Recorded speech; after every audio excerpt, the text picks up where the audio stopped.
Okay, we're ready to get started grouting. Joe, what tools are we going to need to get this thing done? Well, we're going to need a 5-gallon bucket of water, a grout sponge, a grout float, and a margin trowel. Okay, well let's get started. Alrighty. Basically your margin trowel you're going to use to mix your grout. And when you open your grout bucket, you'll notice that it's only half full. And the reason for that is so you can mix in the liquid that's on top. And the liquid on top is normal. And you want to be sure to make sure you mix all the liquid in. And just simply continue to fold over the grout until you have all the liquid on top mixed in.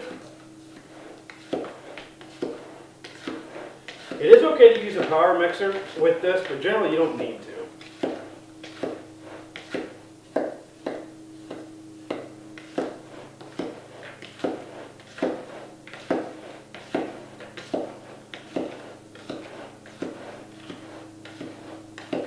Alright, looks like we got it all mixed up. Now we'll begin grouting.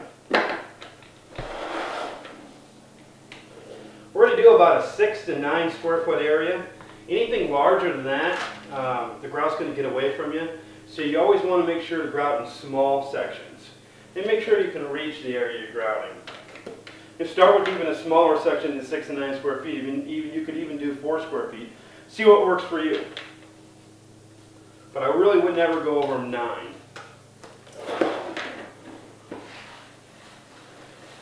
As you pack the grout into the grout joints, make sure you run the grout float diagonally across the joints. If not, you'll end up getting stuck into the joints. So just make sure you're running it across there and packing the grout in really good.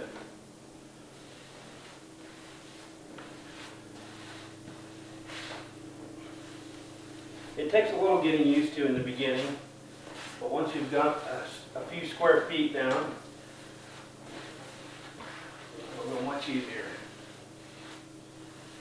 And always make sure you never add water to the grout. It does get a little bit more difficult towards the end of the bucket, but you never want to add water to the grout. It'll actually make it a lot more difficult to work with, and the grout will turn out grainy, and it will look terrible.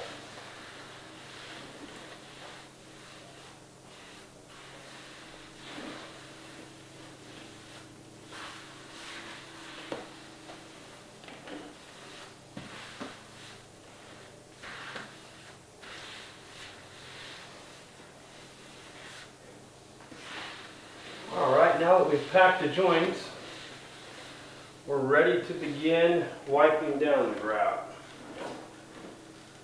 And your first wipe down, you just basically want to wipe down the whole area, kind of get your grout joints nice and uniform.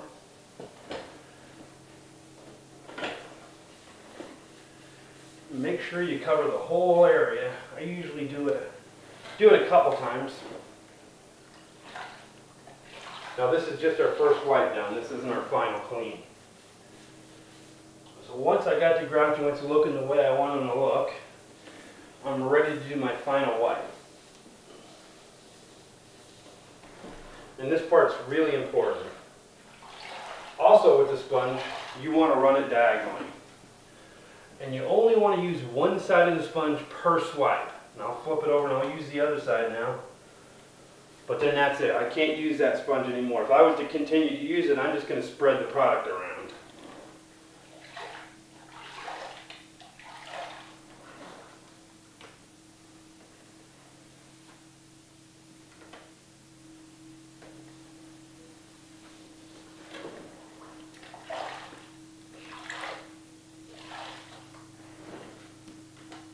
It never hurts to go over an area again. Once you've cleaned it, if you feel like maybe you didn't get it all, just go over that area again.